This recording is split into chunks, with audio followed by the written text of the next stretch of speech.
성도님들, 악의 특징 중에 하나는 악은요 절대 홀로 존재할 수 없다는 겁니다.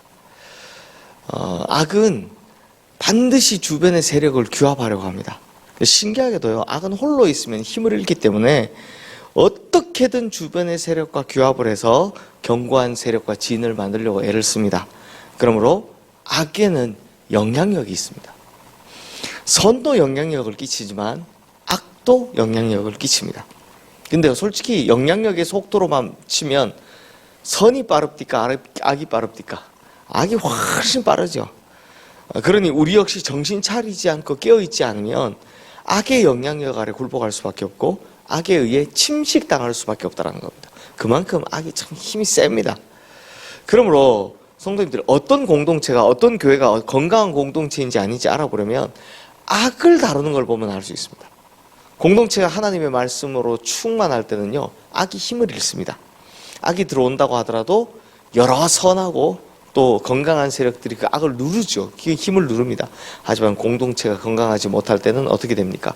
순식간에 악에 의해서 다 침식되어 버립니다. 성도님들, 시편 52편, 오늘 우리가 읽은 이 시편 52편은 사울 주변의 공동체가 얼마나 악한 공동체인지를 알 수 있습니다. 특히 악한 영향력들을 어떻게 서로 주고받고 있는지를 알 수 있습니다. 오늘 말씀에 보면, 오늘 말씀은 이제 배경이 딱 써 있습니다. 시편 표제어 보십시오. 이렇게 써 있죠. 다윗의 마스길, 인도자를 따라 부르는 노래. 그 다음에 이렇게 써 있습니다. 에돔인 도액이 사울에게 이르러 다윗이 아히멜렉의 집에 왔다고 그에게 말하던 때. 자, 이 본문의 배경은요, 감사하게도 본문의 배경이 있습니다. 사무엘상 21장 22장 말씀입니다. 간단히 설명드리면, 다윗이 사울에게 쫓겨났을 때 이제 다윗이 갈 곳이 없잖아요. 그래서 어디로 가야 될지 막막하던 다윗이 높 땅에 있는 제사장 아히멜렉의 장막을 찾아갑니다. 그리고 너무 배가 고팠는지 들어가자마자 뭐 먹을 거 좀 주세요라고 부탁을 합니다. 그런데 마침 먹을 게 집에 아무것도 없는 겁니다. 대신 뭐만 있냐? 제단에서 물려낸 진설병, 그러니까 이제 제사 지낸 게 끝낸 이 진설병만 있었습니다. 근데 문제는 이 제단에서 물려낸 진설병은 누구만 먹을 수 있습니까? 제사장. 네, 제사장만 먹을 수 있는 거죠. 하지만 다윗이 그걸 주고 다윗이 그걸 먹고 이제 배를 채우는 겁니다. 그리고 이제 배가 좀 차니까 정신을 차렸는지 그 다음 하는 말이 뭐냐? 여기에 무기가 될 만한 것이 없습니까? 네, 이렇게 물어봅니다. 아니, 제사장 집에 와서 무기가 될 만한 게 없습니까? 이렇게 물어보는 게 좀 웃기지 않습니까? 그런데 신기하게 마침 그곳에 무기가 있었습니다. 어떤 무기? 자기가 죽인 골리앗의 칼이 있었던 겁니다. 죽은 골리앗의 칼이 그 집에 보관되고 있었던 겁니다. 덕분에 다윗은 아히멜렉을 통해서 배도 채우고 제사장 무기도 가지게 된 겁니다. 근데 마침 그 장막에 누가 와 있었냐? 도액이라는 사람이 와 있었습니다. 도액은요, 에돔 사람이고요, 사울의 목자장이라고 합니다. 그러니까 도액은 어떤 사람이냐? 사울의 사유재산을 관리해 주던 재산 관리인이라고 생각하시면 됩니다. 즉 사울 입장에서 보면 어떤 사람입니까? 굉장히 믿을 만한 사람인 거죠, 사울 입장에서는.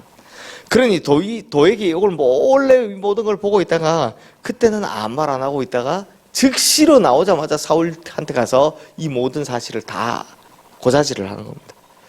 그랬더니 단단히 화가 난 사울이 이 제사장 아히멜렉을 찾아오는 거죠. 그리고 그의 군사들과 신하들에게 제사장 아히멜렉과 그에게 속한 모든 걸 다 죽이라 라고 했지만 이 신하들, 군사들이 무서운 겁니다. 뭘까요? 제사장 죽이기가 무서운 겁니다. 그래서 하나님이 무서운 거죠. 다들 두려워하고 아무것도 못하고 있었습니다. 그때 누가 나섭니까? 도액이 나섭니다. 그리고 이 도액이 칼부림을 하는데 무려 85명을 죽였다라고 합니다. 엄청난 사륙을 혼자 벌인 겁니다. 자, 성도님들, 이걸 보면 알 수 있죠. 사울이라는 거대한 악이 존재할 수 있었던 이유는 사울 주변에 그 악을 규합하는 세력들도 있었다라는 겁니다. 도액 같은 사람들, 사울 주변에 이 권력에 기생하는 자들 혹은 물질의 부스러기라도 먹어보려고 애쓰는 사람들, 요런 사람들이 다 붙어있기 때문에 이 사울이라는 이 악이, 거대한 악이 형성되더라라는 겁니다. 당시에 목숨을 부지하고 도망한 사람이 하나 있었습니다. 바로 아히멜렉 제사장의 아들이었던 아비아달이라는 제사장이었습니다. 이 아비아달이 도망갈 데가 없으니까 이제 누구 찾아가야 됩니까? 다윗 찾아가야 되잖아요. 다윗한테 찾아와서 있었던 모든 일을 다 고하는 겁니다. 그 소식을 듣고 얼마나 마음이 쓰렸겠습니까? 이 다윗이요. 그때 쓴 시편이 바로 오늘 본문인 시편 말씀인데요. 오늘 본문 2절 말씀 우리 함께 읽어보겠습니다. 내 혀가 심한 악을 꾀하여 날카로운 삭도같이 간사히 행하노다. 자, 이어서 4절 말씀도 함께 읽어보겠습니다. 간사한 혀여. 자, 성도님들 잘 생각해 보면 이 모든 일의 시작은 뭐로부터 시작됐습니까? 도액의 혀로부터 시작됐습니다. 바로 간사한 혀, 불의한 혀가 악을 더 거대한 악으로 만들어 버린 겁니다. 그리고 도액은요, 잘못된 혀를 놀리는 죄만 지은 게 아니었습니다. 7절 말씀도 함께 읽겠습니다. 이 사람은 하나님을 자기 힘으로 삼지 아니하고 오직 자기 재물의 풍부함을 의지하며 자기의 악으로 스스로 든든하게 하던 자라 하리로다. 자, 도액이 왜 그랬는지 이제 이유가 나오는 거죠. 뭐라고 합니까? 하나님 무섭지 않습니다. 얘는 지금 뭐만 있으면 됩니까? 사울에게 붙어서 재물의 풍부함을 얻기만 하면 된다라는 겁니다. 즉 도액이요, 자, 내가 요 기회에 사울 왕에게 신뢰를 얻으면 내가 더 많은 재물을 얻을 수 있겠구나라는 요 기회로 삼았다라는 겁니다. 그러니 하나님을 두려워하지 않습니다. 오직 누구만 보입니까? 사울에게만 충성하는 겁니다. 그러므로 도액의 간사한 여, 그리고 이 간사한 욕심이 제사장을 85명이나 죽이는 엄청난 사륙을, 죄악을 벌인 걸 볼 수 있습니다. 자, 사랑하는 성도님들, 그렇다면 우리는 어디에 마음에 뿌리를 두고 있습니까? 지금 도액은 어디에 있었습니까? 재물에 있었습니다. 권력에 있었습니다. 그러니 이 모든 악을 행하고도 눈 하나 깜짝하지 않는 겁니다.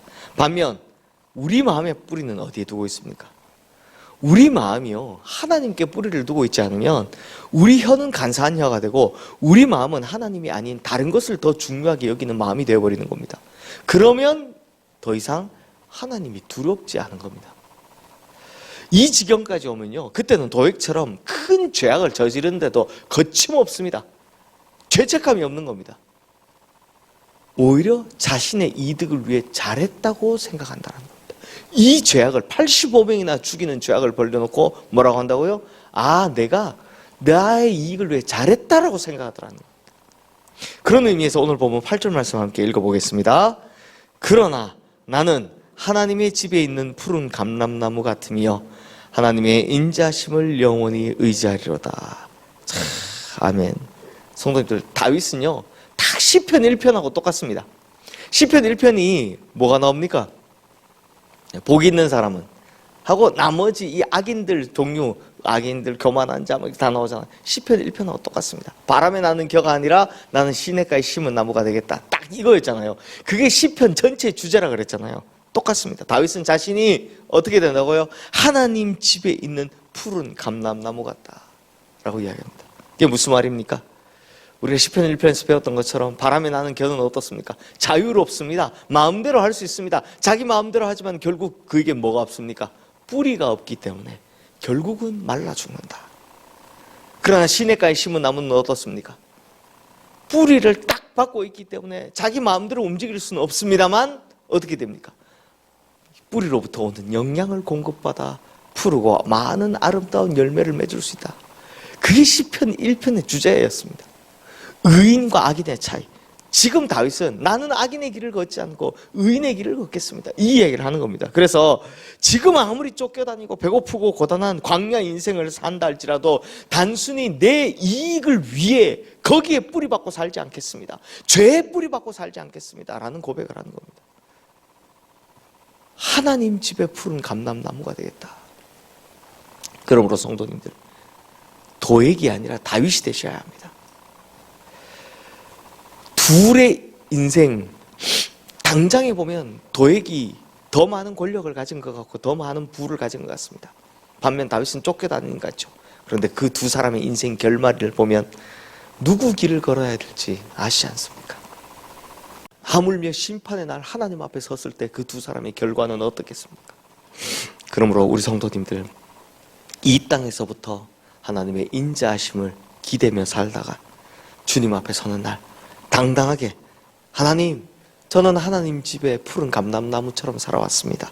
그러니 이제 진짜 하나님 나라 하나님 집에서 푸른 감람나무로 영원히 살겠습니다 라고 당당하게 고백할 수 있는 우리 성도님들 되시기를 주님의 이름으로 축원합니다.